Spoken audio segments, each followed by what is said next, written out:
Yo, this is King Tef, and I'm back. Right now, I'm about to check out something I totally know nothing about. Jethro Tull, Aqualung. Hmm, interesting. I guess it's only the only thing to do is really just get into it and kind of see where it takes us, and just vibe for a second and see what time it is. Jethro Tull, Aqualung. Um, I don't know where it's gonna go, but let's try it out.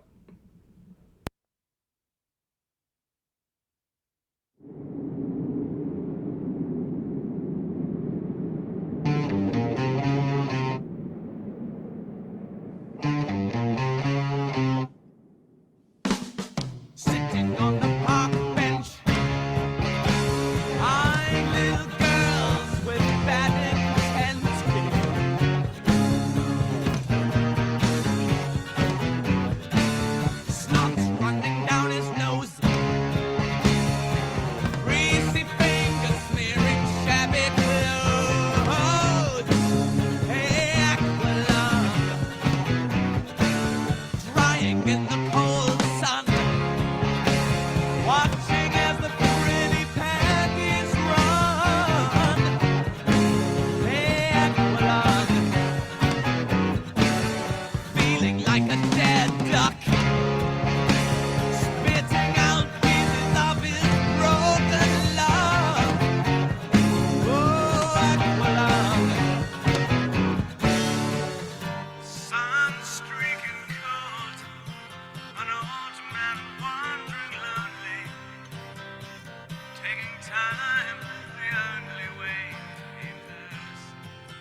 Aqualung, my friend, don't just start away uneasy. You poor old sod, you see it's only me.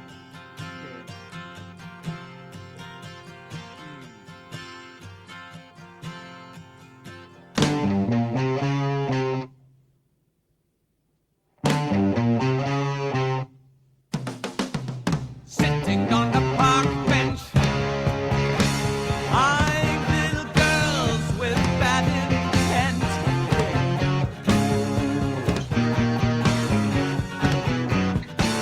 Starts running down his nose, greasy fingers smearing shabby clothes. Hey, Aqualung, drying in the cold sun, watching as the frilly panties run. Hey, Aqualung, feeling like a dead duck, spitting out pieces of his broken luck. Hey, Aqualung.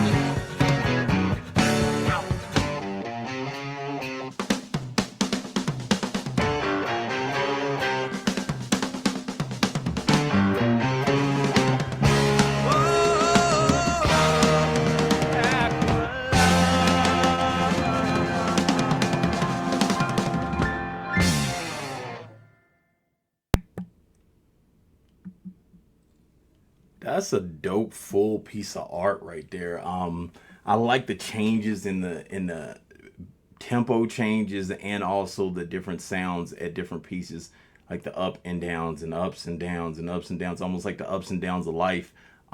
Because I'm getting like it said that it was about the homeless guy, Aqualung, that's sick, and then how the world treats him and sees him, everything.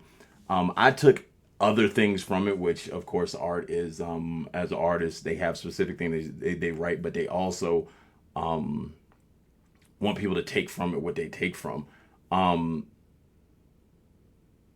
the it took me to a space like because I almost thought that he was the soldier, that he was once a soldier, but I didn't know how that all tied in 100%, which just took me to a different place just mentally, because I've already told you guys, like, my dad was a sniper in Vietnam, and a couple of his friends, especially being like at that level of doing what he did, a lot of them that came back couldn't adapt back to society.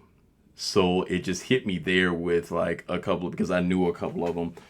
He used to have a friend named Holman, and that was his last name, but because they call each other by their last names. But he came back and he was very off and on with his situation, with his living situation and everything like that, and he drank himself to death. A lot of people talk all that to like help the troops, but once they get home and after they're done what they need to do, feels like ain't nobody helping them the way they need to be helped.